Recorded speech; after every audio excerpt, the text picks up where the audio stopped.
Hey guys, so today I'm going to be covering how to actually do Loom audits, aka video audits, for potential e-commerce prospects. Now, video audits are a really popular way of client acquisition at the moment, just because it actually personalizes the outreach like disgustingly well, and actually brings value to the client because it's giving them something tangible that they can actually show to their team. And in terms of like improving their digital strategy, it's actually quite useful. So I'm going to be showing you exactly what I talk about in those videos and the kind of way you should structure it. Now, number one, let's begin straight away. So you want to start off with their website, just talking over a little bit of the, conversion rate optimization. So for example, maybe you want to play around with the fonts a little bit just to make sure everything is like matching up. Talk about the color schemes, and then talk about like, the sections you need to have in terms of like testimonials, maybe the format of the testimonials, like to reduce the amount of clicks needed to actually see the actual testimonials from the customer, etc., etc. Just like bits and bobs that you can improve to just optimize the conversion rate of their actual web store. Now, the reason why you want to talk about this first is because, starting off with their web store, they can clearly see straight away from the thumbnail that is a hyper personalized video, just because that you're not going to start any random video on their web store, right?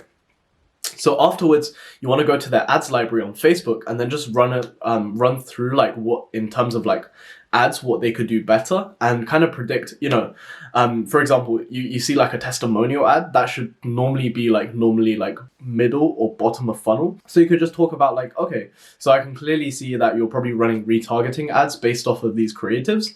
Here's what I would change, blah, blah. Of course, you want to also check, for example, if they're running boosted posts, explain the negative side effects that could have impact in terms of your organic reach, etc., etc. Now, after you talk about that, basically then just show them like a competitor that's doing really well in the same niche as them. So for example, if you're doing skincare products, for example, you could look at the ads of Lumen Skin. Or if you're going into the supplementation niche, particularly for like the bodybuilding and sports performance supplementation, you could look at something like MyProtein. They have an excellent digital campaign. So yeah. And if it's like the clothing niche, for example, if it's like athleisure, Jim King has a really good campaign, and also Jameson Carter. So basically just find their direct competitors in the same market that are running great ads and run them over. Okay, for example, like, okay, these ads are most likely top of funnel just because of this, and that. And what that does is it brings cold traffic to their website, in which case then they can retarget and follow up with through retargeting. Now, you could also check if they have a pixel installed. So for example, if your prospect has a pixel, then just talk about like, oh, I can clearly tell that you already have a pixel installed, which is great because that means you already have traffic that we can retarget straight away. And then blah, blah, like just really try to be real with them and also demonstrate and flex a little bit your Facebook ads knowledge. Of course, then you want to talk about, if you want to get really deep. So for example, for clients that are already running decent-ish ads, I would tell them, oh, have you guys got email marketing, like email automations to chase like abandoned cart? Have you got welcome sequences, blah, blah, to just really boost the like kind of your authority in the digital marketing space. But also you want to talk about, for example, okay, like if they already have great ads, you could talk about the bidding strategy. So for example, if you see like a bunch of ads, for example, if they're running like 25, 30 ads and they're all static image or like carousel ads, you could be like, oh, like video ads actually really convert well at top of funnel right now, especially in the bidding process, because like good creatives actually win the bids at a cheaper price just because Facebook wants to serve people ads that are actually interested. So stuff like that, like it's not like insane value because they might even know it already, but it's just to demonstrate your knowledge on the service that you provide. So I'm going to hop over to a Loom recording that I did of me actually auditing an example store live. This is going to be a company that's already running extensive ads. 3, 2, 1. So, hey guys, we're going to do a live Loom audit of MyProtein. The reason why I chose MyProtein is because, to be honest, like they have it on point in terms of like all of like conversion rate optimization, stuff like that, and their Facebook ad campaigns is just crazy. So like I want to use them to show you as an example of what to say, because then I can highlight the features that you actually want to look for in terms of like the CRO aspect and also the ad aspect. I'm not going to be going over any of the competitor stuff because, like, to be honest, you don't really get better than MyProtein. So yeah, let's get into it. First of all, just talk about like the color schemes, like, oh, like this cyan blue fits really well, the font is really clean, everything looks super professional, like the background's all the same, the products like really stand out, it's really, really good, blah blah blah blah blah. And then you would like check if they have a Facebook pixel installed. Right now I'm using adblock, so it's not identifying all of them.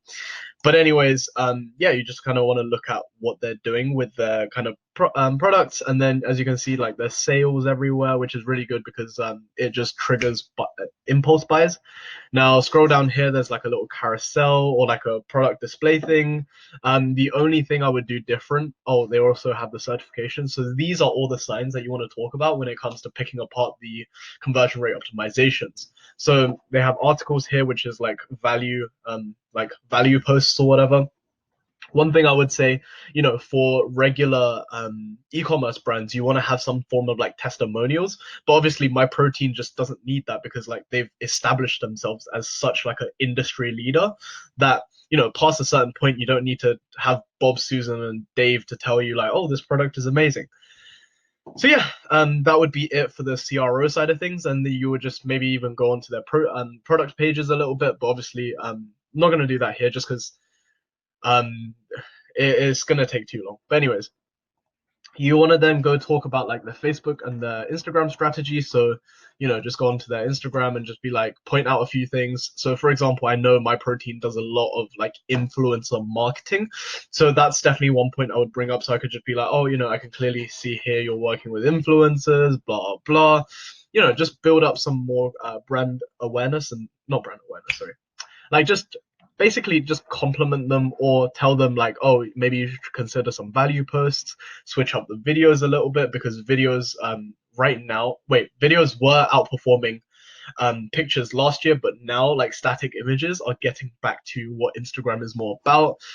Do they have stories up, for example? Like if they don't have stories, just be like, oh, you know what, I think you should consider posting some stories and having some highlights, etc., etc. Then you want to move on to the ads library. So obviously, like this is just sick. How good it is. So they have video ads with like little edits that look very just like home workouty, so that it looks like it's been posted by one of your favorite influencers. So these are the kinds of ads that you're looking for. Obviously, if they're doing a crap job, just be like, okay, well, you could use like these form of ads for retargeting, and like product launches you could do with these, blah blah blah. Like there's so many things you could talk about that if you understand Facebook ads, you know exactly what I mean. And if you don't understand Facebook ads, to be honest, like it's not like something I could just tell you what to say, because it depends on like ad library company by company. So yeah, they just have a bunch of different creatives. They're doing really well with like video ads, so just talk about that. Sometimes their placement could only be Facebook or Instagram, and then neglecting Messenger or audience networks, talk about the power of those. Or if they're only on Facebook, for example, and they're trying to target a younger demographic, then consider putting Instagram ads. Or if they're like a health and wellness supplementation for like slightly like 55 and up, and they're only running ads on Instagram, then I would consider targeting Facebook, because like different audiences, 55 and up, like they're basically all on Facebook, and the attention on that is quite cheap. So yeah, it's just like getting to know exactly what kind of thing works for your for the prospect that you're targeting, and really trying to give them some value. So for example, if I saw that they weren't running any video ads, I'd be like, oh, like CPMs for video ads are cheaper, and because like the bidding process, it's easier for them to win bids, because like people actually engage with videos more, etc., etc.